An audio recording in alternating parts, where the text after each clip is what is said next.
G'day everyone, I'm David. I just wanted to take a couple of minutes now to think a bit about mission during the current coronavirus crisis that we find ourselves in. There's no doubt, is there, that we are in a very real crisis.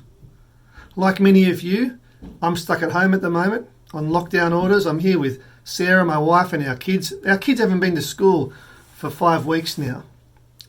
But look, kind of bigger than that is the fact that our friends and our family and our neighbours and our colleagues, they have kind of been engulfed in this overwhelming sense of despair and hopelessness and helplessness. They're stuck in the middle of something that they're just not quite sure what to do with.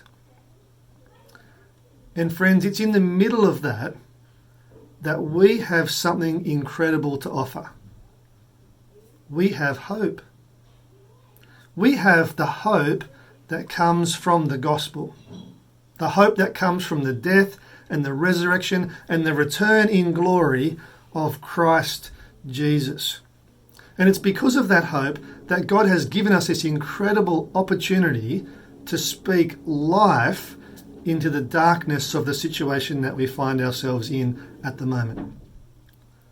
And so what that means for us as a church in the midst of this crisis is that evangelism doesn't stop.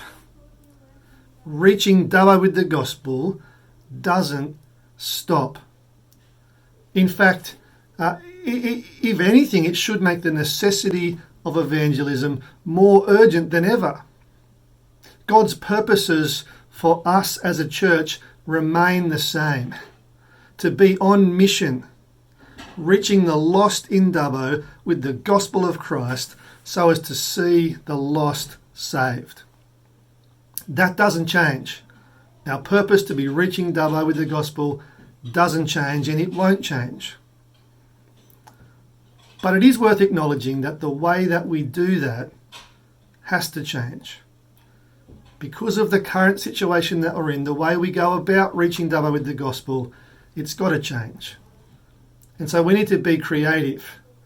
We need to be ready to adapt and try new things so as to continue to effectively reach Dubbo with the gospel, with that message of hope.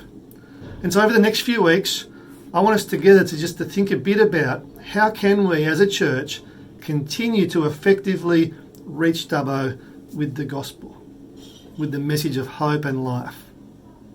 For now though, it'd be great to think about who can you share that message of hope and life with this week.